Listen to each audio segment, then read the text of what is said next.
परमेश्वर ने सैमुअल को बोला सॉल को राजा बनने के लिए चुनना है।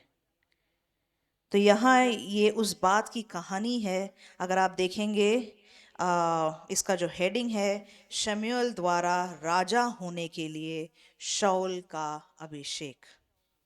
ये 9 से मैं पढ़ूंगी। जो ही उसने शमूएल के पास से जाने को पीठ फेरी, त्यों ही परमेश्वर ने उसके मन को परिवर्तित किया और वे सब चिन्ह उसी दिन प्रकट हुए। जब वे उधर उस पहाड़ के पास आए, तब नबियों का एक दल उसको मिला और परमेश्वर की आत्मा उस पर बल से उतरा और वो उनके बीच में नबूवत करने लगा। क्यों हम कई बार बोलते हैं चर्च आओ। अगर आप देखें, मुझे नहीं पता कितने लोगों को ये बात समझ में आती है, यहाँ पे जो छोटे छोटे बच्चे हैं उनके ऊपर भी परमेश्वर की आत्मा काम करती है। जिनके छोटे बच्चे हैं, मैं बोलूँगी शायद 8-9 साल से भी कम के, कितने लोगों ने देखा है कि आपके बच्चे शायद सपने देखते हैं भविष्यवाणी वाले, या उनको बातें समझ में आती हैं, या वर्शिप करते हैं। मैं एक बार हाथ देखना चाहूँगी। होता है ना। ये कहानी यहाँ पे वही बताती है कि जब हम परमेश्वर की उपस्थिति में हैं, वो जो अभिषेक है वो हमारे ऊपर आता है।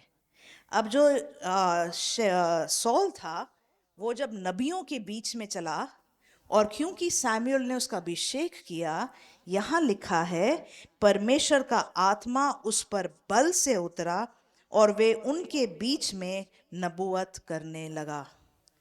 परमेश्वर ने सॉल को एक नबी के रूप में नहीं बुलाया था। परमेश्वर ने सॉल को एक राजा होने के लिए बुलाया था, मगर वो एक नबी के रूप में नबूवत करने लगा।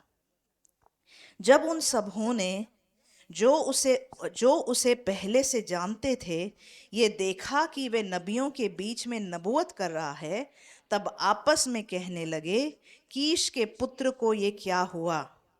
क्या शाऊल भी नबियों में का है? वहां के एक मनुष्य ने उत्तर दिया, भला उनका बाप कौन है? इस पर यह कहावत चलने लगी, क्या शाऊल भी नबियों में का है?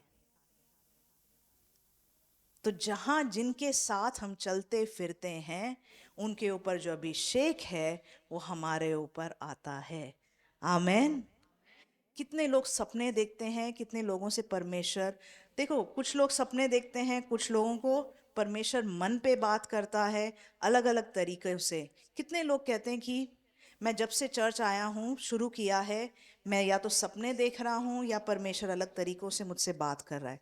कितने ऐसे लोग हैं? मुझे तो लगता है और भी हैं। मेरे को सपने, फिर मैं सुनूंगी नहीं जो कह रहे हैं अभी। सीधा हाथ मेरे पास जब देखो कोई बोलते मैंने ये सपना देखा, मैंने वो सपना देखा। हो रहा है ना। ये परमेश्वर का अभिषेक है। तो सोचिए, जब हम अपने बच्चों को लाते हैं, जब हम परमेश्वर की उपस्थिति में रहते हैं, वो परमेश्वर का अभिषेक है। सिर्फ सपने नहीं। अब परमेश्वर मुझसे सपनों के थ्रू बात करता है, पास्टर से अलग तरीके से। उनको पता चलता है, उनको बस पता है ऐसा है। तो ज़रूरी नहीं अब आप सोचेंगे सपना मिलेगा तभी परमेश्वर मुझसे बात कर रहा है, अलग अलग तरीके से। मगर जब हम परमेश्वर की उपस्थिति में रहते हैं, वो अभिषेक हमारे ऊपर आता है। आमेन। और मुझे लगता है ये कितनी ही खास, कितनी ही वैल्यूएबल बात है, परमेश्वर की उपस्थिति में होना। जब लोग दाऊद को अटैक करने आ रहे थे, उनके ऊपर परमेश्वर ने अपनी आत्मा भेज दी और वो पागलों की तरह प्रोफेसाई जैसा करने लगे। अगर परमेश्वर दुश्मनों के ऊपर अपनी आत्मा भेज के काम कर सकता है, तो हमारे परिवार के ऊपर नहीं करेगा, हमारे ऊपर नहीं डालेगा।